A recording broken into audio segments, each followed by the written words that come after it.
So, as for the question, would I recommend the book? Absolutely. I mean, was it a unique bit of writing unlike anything I've ever read before? No, absolutely not. But it was a really enjoyable book with a surprising ending that I think will lead to a much more unique second book. Hi, my name is Yarros and welcome back to Panic at the Book Club. This week we'll be discussing Powerless by Lauren Roberts. If you'd like to take part in this online book club, you can find out more information on how via the channel's intro video. We list the next 4 books down below and on TikTok, along with the discussion dates. That way you can choose what genre best suits you and the best time frame to read it in. We also accept your book feedback in a wide manner of ways. Post your comment below a video, send in a voice note, or even send me a short video clip of you discussing the book. Alternatively, you can just send me a direct message on Instagram. Just a warning that I'm definitely going to butcher the characters' names and the names of places. Only the extraordinary belong in the kingdom of Ilya. The elites have possessed powers for decades, which were gifted to them by the plague. While the ordinary are just that, they're banished from the kingdom and shunned by society. Nobody knows this better than Payden Grey, an ordinary who's posing as a psychic to fit in with the elites.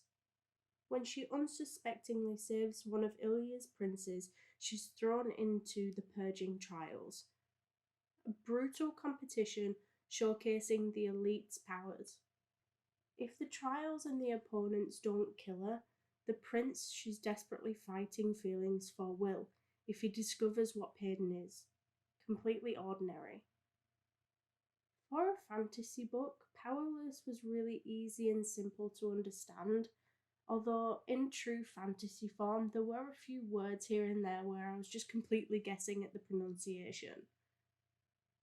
The chapters were all a really varied length, with some being quite a lot longer, but for the most part, they were all pretty reasonable. I also really liked having the perspective of both Payden and Kai. I just think it was executed really well, and seeing things from Kai's perspective really did add to the story. And I hope that that is something that continues on throughout the next book.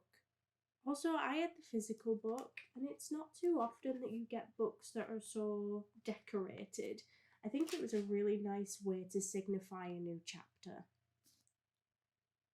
Powerless was much lighter on the world building than some.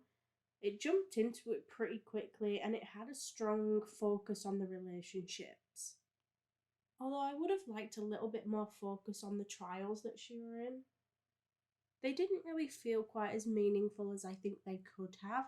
Instead, they just sort of happened without all that much happening. That being said, I did really enjoy it, and some of the elements of the trials really did shine through.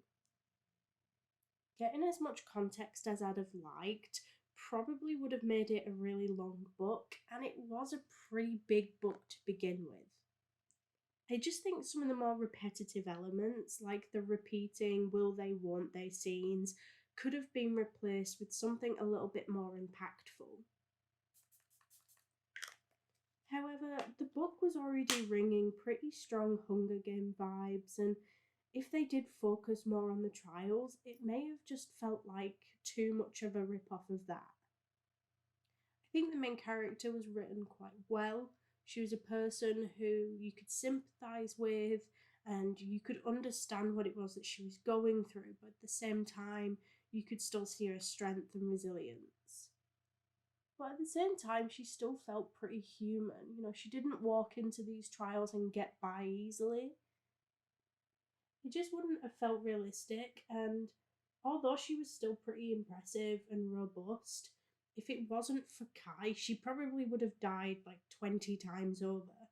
Which makes total sense because all these other people in the trials, they've been working on this, they've been training for this like their whole lives. I did sometimes get a little frustrated at the repetitive relationship between Payden and Kai, but it was something that I could look past, especially considering how the book ended. It's just that the will they, won't they scenes got a little bit boring after a while.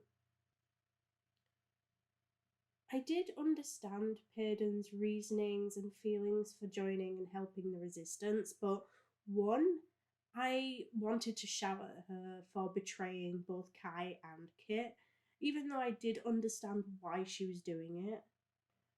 Number two, I was also really frustrated at her for not even considering that this rebellious group, may in fact do some unsavory and just wrong actions in order to get what it is that they wanted. That's awesome. You're an alien. Awesome. I feel like you're just trying to get lines in now.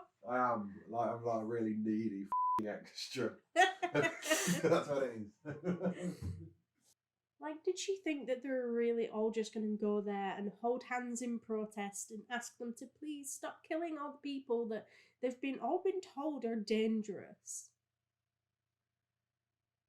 Despite the book being a little too similar to some of the other fantasies out there were some parts that were legitimately really surprising.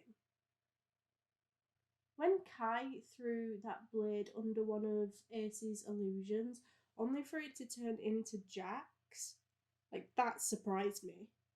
I think Kai's desperation to save his brother was written really well. It was shocking and it was suspenseful.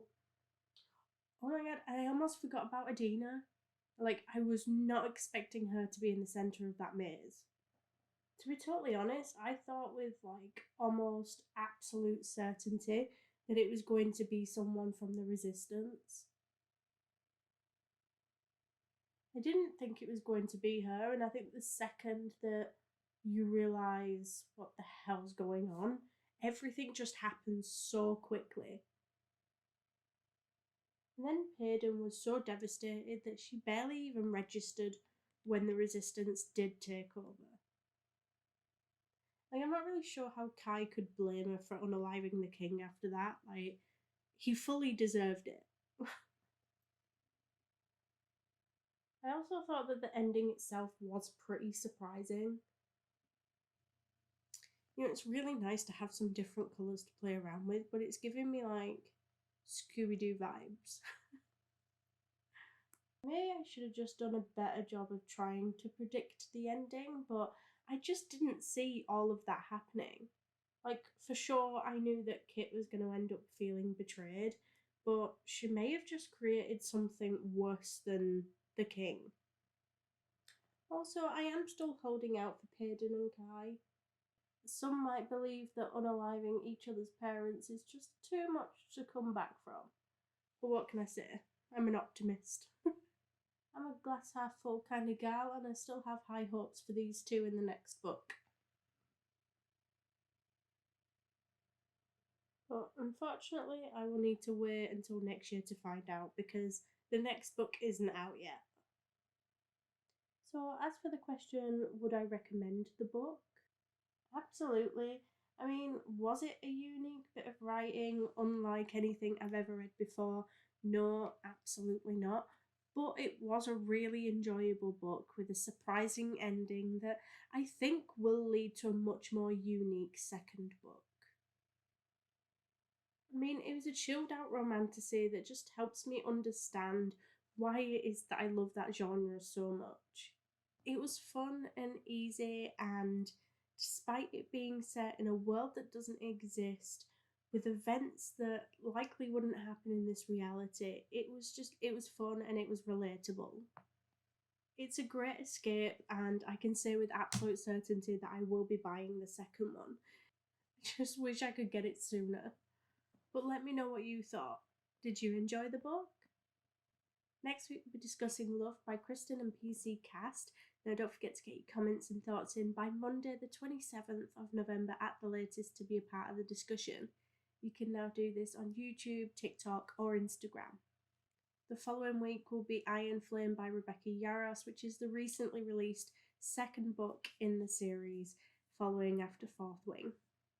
But don't forget, if you do need a little bit longer to read a book, I do now list the next 4 books down below and on TikTok. That way you can choose what genre best suits you and the time frame to read it in. Thank you all for joining, and if you like this video, please don't forget to like and subscribe. It's greatly appreciated, and I will see you all next Tuesday.